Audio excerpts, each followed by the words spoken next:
ओम मंगलम भगवान विष्णु मंगलम गरुड़ध्वज मंगलम पुंडरीकाक्ष मंगलायतनो हरि गुरुर्ब्रह्मा गुरुर्विष्णु गुरुर्देवो महेश्वरा गुरु साक्षात परब्रह्म तस्मै श्री गुरुवे नमः। नमस्कार, स्वागत है आपका आचार्य वाणी में। मैं आचार्य डॉक्टर विक्रमादित्य आपके साथ हूँ और आज का विषय हमारा है कुंभ राशि वालों के लिए सितंबर का मध्य भाग कैसा रहेगा। देखिए, सितंबर के मध्य भाग में कई ग्रहों के परिवर्तन के योग बन रहे हैं और कुंभ राशि वालों को विशेष तौर पे समझ लेना चाहिए कि आपकी राशि के अनुसार से एक विशेष ग्रह बुध जो है इस वक्त वक्री भी चल रहे थे, अस्त भी चल रहे थे और इन विशेष तौर पे सितंबर के मध्य भाग में परिवर्तन का योग बनाने वाले हैं और परिवर्तन के साथ साथ चेंज जैसा होगा, मार्गी भी हो जाएंगे और साथ साथ विशेष तौर पे उदय भी हो जाएंगे। और सबसे इंपॉर्टेंट बात, सूर्य जो आपके बिल्कुल सम्मुख चल रहे थे, आपके सामने बिल्कुल चल रहे थे राशि में, वहां से परिवर्तन होकर आगे का योग बना रहे हैं, कन्या राशि में प्रवेश करने वाले हैं। तो इस कारण से आपके जीवन में कई प्रकार के योग बनने की स्थिति बनती दिखाई दे रही है। ऐसे में कैसा रहेगा समय आपके लिए और कैसे समय को पहचान कर आपको अपने कार्यों को संपादित करना है, ये आपको समझ लेना चाहिए। देखिए, सबसे पहले हम बात कर लेते हैं 11 सितंबर की। देखिए, 11 सितंबर का पंचांग क्या कहता है वो समझ लीजिए। देखिए, 11 सितंबर का पंचांग कहता है कि उस दिन सावन विशेष तौर पर भाद्रपद मास के कृष्ण पक्ष की द्वादशी तिथि है, सोमवार का अवसर है और गोवत्स द्वादशी इस दिन कहा जाता है। गोवत्स द्वादशी, गोवत्स द्वादशी यानी बछड़े का विशेष तौर पर पूजन करने का नियम शास्त्र में बताया गया है। देखिए, भारतीय संस्कृति में इतनी सुंदर सुंदर तरीके से हमारे यहाँ कहा गया जियो और जीने दो, यानी प्रकृति के समस्त जीव जो हैं वो कोई भी तिरस्कार नहीं किया गया, सबका पूजन करने की सुंदर व्यवस्था शास्त्र में बताई गई है। कहा जाता है इस दिन एक विशेष बात कही जाती है कि इस दिन गाय के दूध का सेवन नहीं करना चाहिए, गाय के दही का सेवन नहीं करना चाहिए। गाय का दूध का सेवन का अधिकार केवल गोवत्स को यानी बछड़े को ही दिया गया है। उस दिन इसको विशेष तौर पर ध्यान रखते हुए कार्य करने का प्रयास करना चाहिए। इस दिन गाय के दूध का दान करना, विशेष तौर पर गाय के बछड़े का पूजन करना, गाय के बछड़े को गुड़ इत्यादि खिलाना, ये बहुत शास्त्र में पुण्य वाला कहा गया है। तो कहा जाता है कि देखिए, गाय का पूजन भारतीय संस्कृति में विशेष तौर पर बड़ा विशेष है और वहीं गाय का पूजन के साथ साथ यदि बछड़े का पूजन करेंगे तो देखिए कितना आशीर्वाद, डबल आशीर्वाद मिलने के योग बनते हैं। तो इसलिए सुंदर तरीके से हम संस्कृति को समझें। कहा जाता है कि इस दिन गाय के दूध के सेवन की जगह भैंस के दूध का सेवन शास्त्र में प्रशस्त कहा गया है। तो यानी इसका नियम कितना सुंदर तरीके से बताया गया है, तो आप इसको सुंदर तरीके से अडॉप्ट करने का प्रयास कीजिए। देखिए, परिवर्तन की आपके लिए अच्छा रहेगा। ग्रहों के दृष्टिकोण से थोड़ा भारी दिखाई देता है, थोड़ा मनो मस्तिष्क में थोड़ा परिवर्तन आने के योग बनते हैं, विचार थोड़े नेगेटिव हो सकते हैं, थोड़े विचार धर्म की तरफ से हटकर अधर्म की तरफ जा सकते हैं, इस बात का ध्यान रखिएगा। गलत रास्ते पर जाने के रास्ते बनते दिखाई दे रहे हैं, मनोविचार में विचार थोड़े से नेगेटिव होते दिखाई दे रहे हैं, थोड़ा ध्यान रखते हुए कार्य कीजिएगा। स्वास्थ्य के लिए भी थोड़ा समय भारी दिखाई दे रहा है, तो जैसा हमने कहा गौवत्स का पूजन करें, दूध का दान करें, इससे आपके चंद्रमा का योग भी अच्छा बनेगा और चंद्रमा मन को बल देगा, सही रास्ते पर ले जाने की तरफ योग बनाएगा। तो सुंदर उपाय करें, कल्याण होगा। वहीं 12 तारीख के लिए हम बात करें तो उस दिन त्रयोदशी तिथि है और साथ साथ मंगलवार का अवसर पड़ रहा है। भाद्रपद मास की कृष्ण पक्ष की त्रयोदशी तिथि, प्रदोष का योग भी है। प्रदोष भी बहुत खास है, भौम प्रदोष। भौम प्रदोष का मतलब होता है कि जीवन में यदि कष्ट चल रहे हैं, झगड़े चल रहे हैं, अननेसेसरी क्लैश चल रहे हैं, तो उनको ठीक करने का समय है। देव योग से कई बार योग बन जाते हैं कि नहीं चाहते हैं लोग, लेकिन फिर भी लोग आगे बढ़ जाते हैं। कई बार आप अपने रास्ते सही चल रहे होते हैं, लेकिन फिर भी सामने चलते चलते व्यक्ति आपसे आगे भिड़ गया, आपने कुछ गलत नहीं किया, तो सब देवयोग से बन जाता है। कई बार हमारे कर्म कोई ना कोई दुष्कर्म आगे आ गया और कष्ट का योग बन गया। ऐसे कष्टों को दूर करने के लिए बड़ा सुंदर योग है। कहा जाता है कि इस दिन हनुमान जी के मंदिर में जाकर जलेबी का भोग लगा देना चाहिए और विशेष तौर पर भगवान शंकर पर गुड़ के रस से अभिषेक कर लेना चाहिए। कहा जाता है बड़े कष्टों को दूर करने का योग बन सकता है। ग्रह योग थोड़े से भारी दिखाई दे रहे हैं, आपका मन अननेसेसरी परेशान रहता दिखाई दे रहा है, तो उसके निमित्त ये जो उपाय बताए इसको अवश्य करने का प्रयास कीजिए। कारण है कि चंद्रमा जो है वो छठे भाव में चल रहा है आपकी राशि के अनुसार से, वहां शुक्र भी पहले से विराजमान है, तो इसके निमित्त ये थोड़ा उपाय बताया, इसको अवश्य करने का प्रयास कीजिए, लाभ होगा। एक बात का और ध्यान रखिएगा, इन दो तिथियों में विशेष तौर पर 12 और 13 तिथि की बात कर रहे हैं, इस दिन गंडमूल नक्षत्र भी विद्यमान है। तो ऐसे में विशेष तौर पर अश्लेषा और मघा नक्षत्र विद्यमान रहेंगे, तो जो जातक जन्म लेंगे वो परिवार में, तो वो उनकी मूल शांति अवश्य कराने का प्रयास करना चाहिए, अन्यथा परिवारजन पर ग्रहों का योगायोग भारी बन सकता है। हम बात कर लेते हैं 13 सितंबर की। तो 13 सितंबर को ग्रहों का योग दिखाता है, उस दिन पंचांग के अनुसार से चतुर्दशी तिथि है और चतुर्दशी तिथि जो है विशेष तौर पर बुधवार के साथ पड़ रही है और उस दिन ग्रहों का परिवर्तन का योग बन रहा है। कई ग्रह परिवर्तन की तरफ जा रहे हैं, चंद्रमा भी परिवर्तन की तरफ चले जाएंगे और साथ साथ बुध भी उदय होने जा रहे हैं और यह आपके लिए बड़ा अच्छा रहेगा। बुध का उदय होकर आपके सप्तम भाव में बैठना ये बड़ा कल्याणकारी योग बनाएगा, आगे बढ़ने के अवसर दे सकता है, शुभ योग बना सकता है। और चंद्रमा भी परिवर्तित होकर बुध के साथ चले जाएंगे सिंह राशि में, तो रात को करीब करीब पहले ही 12 बजे के आसपास परिवर्तन करने का योग बना लेंगे, तो ये सुंदर रहेगा आपके लिए। और साथ साथ अघोर चतुर्दशी भी है इस दिन, मास की शिवरात्रि का योग भी बढ़ रहा है और ऐसे में क्या करना चाहिए आपको, भगवान शिव का विशेष तौर पर ध्यान करने का प्रयास करें। बुधवार का अवसर है, भगवान शिव पर बिलपत्र अर्पित करने से समस्त प्रकार की कष्टों को दूर करने का योग बन सकता है। तो सुंदर तरीके से अवश्य इस बात का ध्यान रखते हुए कार्य करें। लेकिन एक बात का ध्यान रखिएगा, इस दिन भद्रा विद्यमान है जो रात्रि में आरंभ हो गई है और करीब करीब दोपहर को 3:36 तक रहेगी। तो ऐसे में इस भद्रा काल में नए कार्यों को, बाकी रूटीन कार्य चल रहे हैं उसमें कोई दिक्कत नहीं है, नए कार्य नए प्रोजेक्ट्स को हाथ में लेने से बचना चाहिए। ऑफिस में काम करते हैं, बहुत सारे नए प्रोजेक्ट हाथ में आते रहते हैं, तो ऐसे में इस समय में थोड़े से अवॉइड करते हुए नए काम में हाथ डालने से बचना चाहिए। बुध जो है वो शाम को करीब करीब 5:07 पर उदय हो जाएंगे और ये आपके लिए बड़ा सुंदर रहेगा और बहुत सुंदर तरीके से कार्यों में गति आने के योग आपके बनते दिखाई दे रहे हैं। बात कर लेते हैं 14 तारीख की। 14 तारीख को अमावस्या की तिथि है, बृहस्पतिवार का अवसर है और इस दिन पैतृक कार्यों के लिए अमावस्या बड़ी शुभ कही गई है। अमावस्या के दिन अवश्य अपने पितरों के निमित्त तर्पण करना चाहिए। कहा जाता है कि अपने पितरों के तर्पण करने से पितृ से निवृत्ति प्राप्त होती है और कई प्रकार के कष्टों से दूर होने के योग बन जाते हैं। पितृ ऋण आपके जीवन में कल्याण का मार्ग प्रशस्त कर सकता है। पितृ ऋण का उतरना, तो अवश्य उनके निमित्त क्या करें ऋण उतारने के लिए, थोड़ा जलदान या विशेष तौर पर ब्राह्मणों को भोजन, गऊ के निमित्त ग्रास निकालना, ये छोटे छोटे उपाय शास्त्र में बताए गए हैं। इनको करने से कल्याण के योग बन जाते हैं। ग्रह योग आपके लिए अच्छे बन रहे हैं, आपके मनोमस्तिष्क में नए विचार उदय हो सकते हैं और ये आपको आगे बढ़ने में सहायता प्रदान कर सकते हैं। ग्रह योग ऐसे बन रहे हैं। इस दिन कुशोट पत्नी अमावस्या भी कही गई है। कहा जाता है कि पूरे साल भर में भारतीय संस्कृति में जितने भी हम कार्य करते हैं, हमको पवित्रता का विशेष तौर पर ध्यान करना चाहिए। जो हम कार्य करते हैं उसके अंदर हमारे यहाँ कुशा को विशेष तौर पर स्थान दिया गया है कि हर चीज में कुशा का आसन, हाथ में कुशा की पेंदी इत्यादि अवश्य रखनी चाहिए। कोई भी पितृ तर्पण कर रहे हैं या पूजा कर रहे हैं, कोई श्रेष्ठ कार्य कर रहे हैं, तो इस बात का ध्यान रखने। और पूरे साल में एक ही दिन आता है कि जब कुशा को उखाड़ के रखा जाता है। आमतौर पर दिन में उखाड़ी हुई आजकल कॉमर्शियल जो बाजार में कुशा इत्यादि मिलती है तो कभी भी उखाड़ लाते हैं, वो कुशा होती भी नहीं। तो यदि कुशा ऐसे में इस शुभ तिथि में उखाड़ के रख ली जाए तो कहा जाता है कि पूरे समय में मंत्र युक्त ओम हुम फट इस मंत्र का उच्चारण करते हुए उसको उखाड़ के रखना चाहिए कुशा को, जो पूरे शास्त्र में पूरे साल जो कार्य किए जाते हैं उसमें प्रशस्त कार्य प्रदान करती है। 15 तारीख की यदि हम बात करें तो उस दिन अमावस्या है, लेकिन केवल 2 घड़ी के लिए। उदय तिथि अमावस्या रहेगी, लेकिन उसके बाद प्रतिपदा आ जाएगी और ग्रहों का योगायोग ये परिवर्तन की तरफ जाने के योग बनाता दिखाई दे रहा है। शुक्रवार है, कन्या में विशेष तौर पर चंद्रमा प्रवेश कर रहे हैं करीब 11:30 बजे के बाद से। तो सुबह का समय आपके लिए 11:38 से पहले पहले अच्छा है। बहुत सारे नए कार्य जो कर रहे हो उसमें कार्य संपन्न शक्ति लगाने के लिए सुबह का समय अच्छा रहेगा।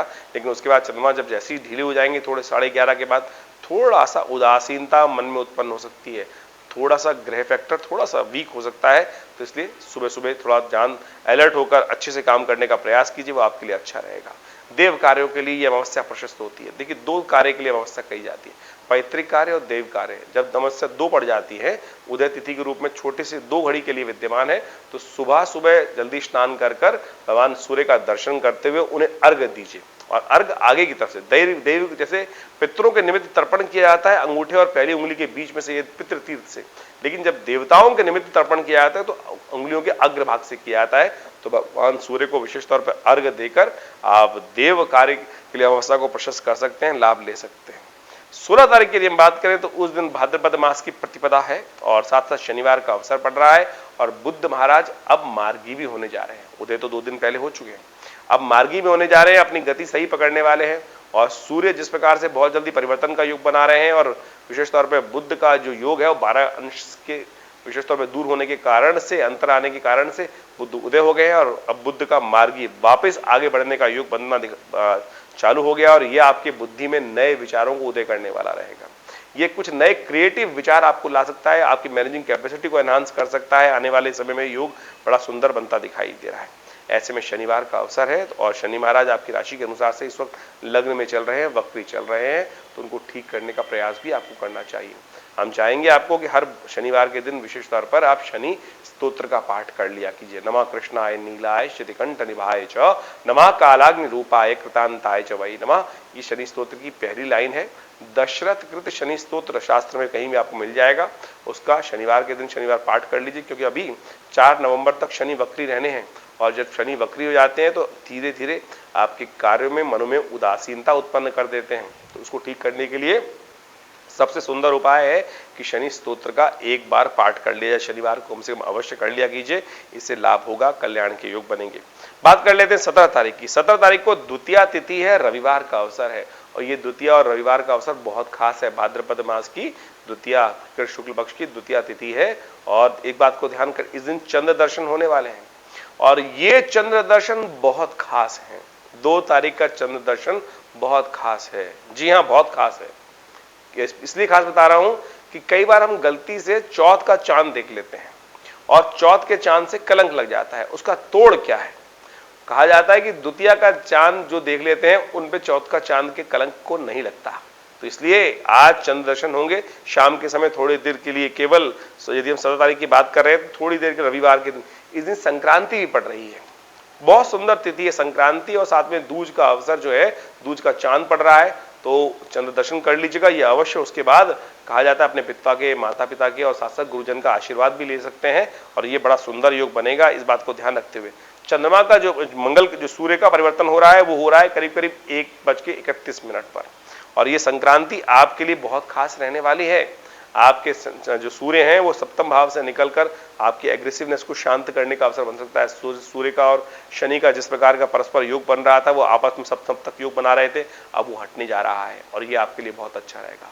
हृदय नाम का योग बन रहा है इस दिन, क्योंकि रविवार है और साथ में संक्रांति है। कहा जाता है हृदय के नाम के योग में यदि हम सूर्य के निमित्त उपाय कर लें, गायत्री जप कर लें, विशेष तौर पर सूर्य को अर्घ्य दे दें, तो कहा जाता है कि सूर्य के बहुत सारे दोष जीवन से दूर हो जाते हैं, बहुत सारे स्किन डिसीज को ठीक करने में लाभ प्राप्त होता है।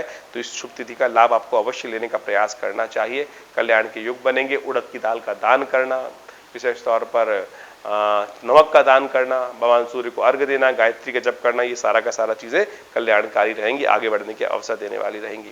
वहीं 18 तारीख की हम बात करें तो उस दिन तृतीया तिथि है, सोमवार का अवसर है और उस दिन वराह जयंती है।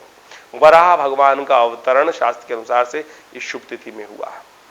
कहा जाता है भगवान वराह ने पृथ्वी के भी समस्त भार हर लिए थे। जब हिरण्यकश्यप, जो कहा जाता है हिरण्याक्ष जो था, वो पृथ्वी को अपने सिर के लगाकर सो गया था और पृथ्वी ग्रास में चली गई थी, तो ऐसे में वराह भगवान ने इस पृथ्वी का उद्धार किया, पृथ्वी के समस्त शोक हरे। तो कहा जाता है कि इस दिन विशेष तौर पर भगवान विष्णु की उपासना करनी चाहिए।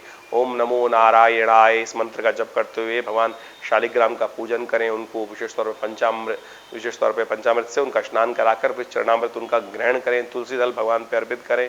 बड़ी सुंदर तिथि है, इसका लाभ लेने का प्रयास कीजिएगा। देखिए चंद्रमा परिवर्तन की तरफ चले गए हैं, रात्रि में करीब करीब 11 बजे के आसपास परिवर्तन का योग बनाया और ये योग आपके लिए बड़ा सुंदर रहेगा। धर्म में आपकी आस्था जागेगी, आगे बहुत अच्छे से काम कर सकते हैं, धार्मिक कथा में अच्छे बड़े लोगों का अवसर बन सकता है, मन आपका बड़ा शांत रहेगा, अधर्म की तरफ, गलत कार्यों की तरफ बिल्कुल मन नहीं करेगा। कई बार क्या होता है, मनोवृत्ति नहीं भी होती है तब भी लोग गलत कार्य की तरफ रुझान हो जाते हैं, लेकिन आपका ग्रह योग ऐसा है कि धर्म की तरफ आस्था, अच्छे कार्यों की तरफ आपकी आस्था मन में स्वतः ही जागेगी और ये आपके लिए बहुत सुंदर रहेगा। परिवर्तन का योग बन रहा है, अच्छा है।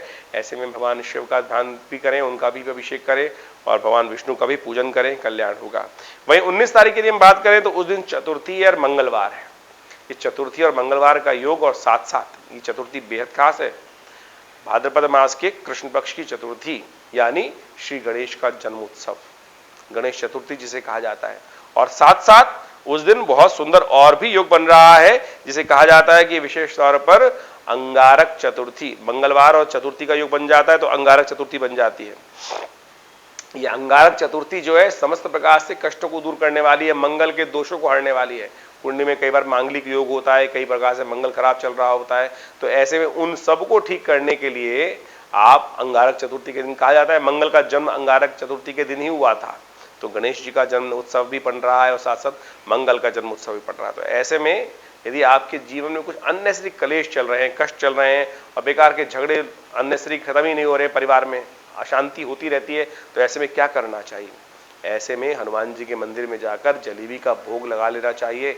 उससे और भगवान शिव की विशेष तौर पर गुड़ के रस से भगवान का जो पानी में गुड़ मिलाकर भगवान का अभिषेक करना चाहिए। उससे कष्ट दूर होने के योग बनते हैं। और साथ साथ विनायक चतुर्थी तो है ही, और एक और पर्व पड़ रहा है जिसे पत्थर चौथ कहा जाता है। पत्थर चौथ, चंद्र दर्शन निषेध कहे गए हैं शास्त्र में। इस दिन जो चंद्र का दर्शन कर लेते हैं उन पे कलंक लगता है, चाहे कोई भी हो, ये लगना निश्चित है। तो इस बात का ध्यान आपको रखना चाहिए। भगवान कृष्ण ने भी गलती से दर्शन कर लिए थे, तो उन पर भी चंद्र के चौथ के चंद्रमा का कलंक लगा। तो जो बुद्धिमान लोग हैं, जैसे चौथ के चांद को, उनको सबको दर्शन करने से बचना चाहिए। इस शास्त्र में प्रमाणित चीज है, तो इसमें कोई ज्यादा एक्सपेरिमेंट करने की जरूरत नहीं। कई बार क्या होता है ना कि आप कहते हैं कि भाई मैंने तो कुछ गलत काम किया नहीं, फिर भी मेरे ऊपर कलंक लग गया है। यही ऐसी घटनाएं घट जाती हैं। अनजाने में बाहर निकले घर से और सामने चंद्रमा का दर्शन हो गया, तो ये ध्यान भी नहीं रहा बहुत सारे लोगों को, और फिर ऐसे युग बनते हैं कि कष्ट के युग बन जाते हैं। तो ऐसे में ध्यान रखना चाहिए। अब क्या किया जाए? कहा जाता है कि भगवान विशेष तौर पर कृष्ण की सम्यंतक मणि वाली कथा जो सुन लेते हैं, तो उन पर उस चांद चौथ के दर्शन, जो चांद का दर्शन का जो दुष्प्रभाव होता है वो नहीं होता है। लेकिन सबसे पहले तो ध्यान रखें कि दर्शन ही ना हो। एक बात का और ध्यान रखिएगा, इस दिन भद्रा भी विद्यमान रहेगी। करीब करीब 1:43 तक सुबह से भद्रा है, तो नए कार्यों को आरंभ करने के लिए दिन दोपहर तक तो अच्छा नहीं है। कई लोग गलती से क्या करते हैं, एक बात समझें, और यहाँ पे एक बात बता दें हम आपको कि कई बार लोग गणेश चतुर्थी को कोई भी कार्य आरंभ करने का योग मान लेते हैं। ऐसा नहीं है। चतुर्थी रिक्ता तिथि मानी जाती है। श्री गणेश के नाम से नए कार्यों को आरंभ करने के लिए शुभ योग है, लेकिन श्री गणेश करना ही नया योग। लेकिन गणेश चतुर्थी के दिन कोई नया कार्य आरंभ करना, ये शास्त्र में विधान नहीं है। ये लोक परंपरा हो सकती है, लेकिन शास्त्र, पंचांग, ज्योतिष इसका विधान नहीं उपस्थित करता। तो इस बात का ध्यान रखना चाहिए। बहुत सारे लोग बिना किसी विचार अच्छे व्यक्ति से जाने हुए अपने मत के अनुसार से कहते हैं गणेश चतुर्थी के दिन हम नया कार्य आरंभ कर देंगे। तो गणेश जी जो है उस विघ्नहर्ता हैं, लेकिन चतुर्थी विघ्नहर्ता नहीं है। इस बात का ध्यान रखना चाहिए आपको। चौथी की चतुर्थी की भद्रा भी विद्यमान है, तो इस बात का ध्यान रखते हुए कार्य कीजिएगा। अन्यथा फिर आप दोष देते हैं कि हमने तो इतने सुंदर तरीके दिन पे कार्य का आरंभ किया, उसके बाद भी फिर विघ्न आ गए, रुकावट हो गए। तो भगवान का दोष नहीं है इसके अंदर, ये हमारे अज्ञान का दोष है। तो इसको ज्ञान को रूप से हम समझते हुए कार्य करने का प्रयास करेंगे तो वो सुंदर रहेगा। ग्रह योग विशेष तौर पे आपके लिए अच्छे बने हुए हैं, आपके लिए आगे बढ़ने के योग बनते दिखाई दे रहे हैं। तो बुद्धिमानी के साथ कार्य करने का प्रयास कीजिए, वो आपके लिए अच्छा रहेगा। वहीं 20 तारीख की यदि हम बात करें तो उस दिन पंचमी तिथि है, बुधवार का अवसर है, और साथ साथ उस दिन ग्रहों का परिवर्तन आपके लिए आगे बढ़ने के योग बनाएगा। और यदि आप सही एक शुभ काम करेंगे तो बहुत सुंदर तरीके से आगे बढ़ने के योग बन सकते हैं। और एक खास योग बन रहा है इसमें कि आपके हिस्से को कोई मार नहीं सकता, यानी आप आश्वस्त होकर काम करने का प्रयास करें। लेकिन समस्या क्या है, चंद्रमा थोड़ा कमजोर है, मन में कुट कुट कुट कुट कुट लगी रहेगी कि कहीं मेरा कोई कार्य ना ले जाए। अरे छोड़िए, लालच मत कीजिए, आगे बढ़ने का प्रयास कीजिए। दिन आपके अच्छे योग बन रहे हैं, कोई दिक्कत नहीं है। ऋषि पंचमी है इस दिन। ब्राह्मणों का, विशेष तौर पर ऋषियों का, संत महात्माओं का पूजन करें, उनके निमित्त वस्त्र दान करें, उनको भोजन कराएं, उनका आशीर्वाद लें। कल्याण के योग बनेंगे, आगे बढ़ने के अवसर आपको प्राप्त होंगे। ये था इन पूरे विशेष तौर पर सितंबर के मध्य भाग में कैसे ग्रहों का योगा योग चल रहा है उसको समझाने का एक मार्ग है। हमने ज्योतिष के ग्रह योगों के माध्यम से आपके समक्ष ये बातें उपस्थित करी। आपकी राशि में क्या चल रहा है, आपकी जन्मपत्री में क्या चल रहा है। यदि कोई बात आपको खटक रही है तो चिंता ना करें। नंबर्स हमारे स्क्रीन पे, आपके सामने स्क्रीन पे चल रहे हैं, उन पे कॉल कर सकते हैं और अपॉइंटमेंट लेकर बात कर सकते हैं। धन्यवाद।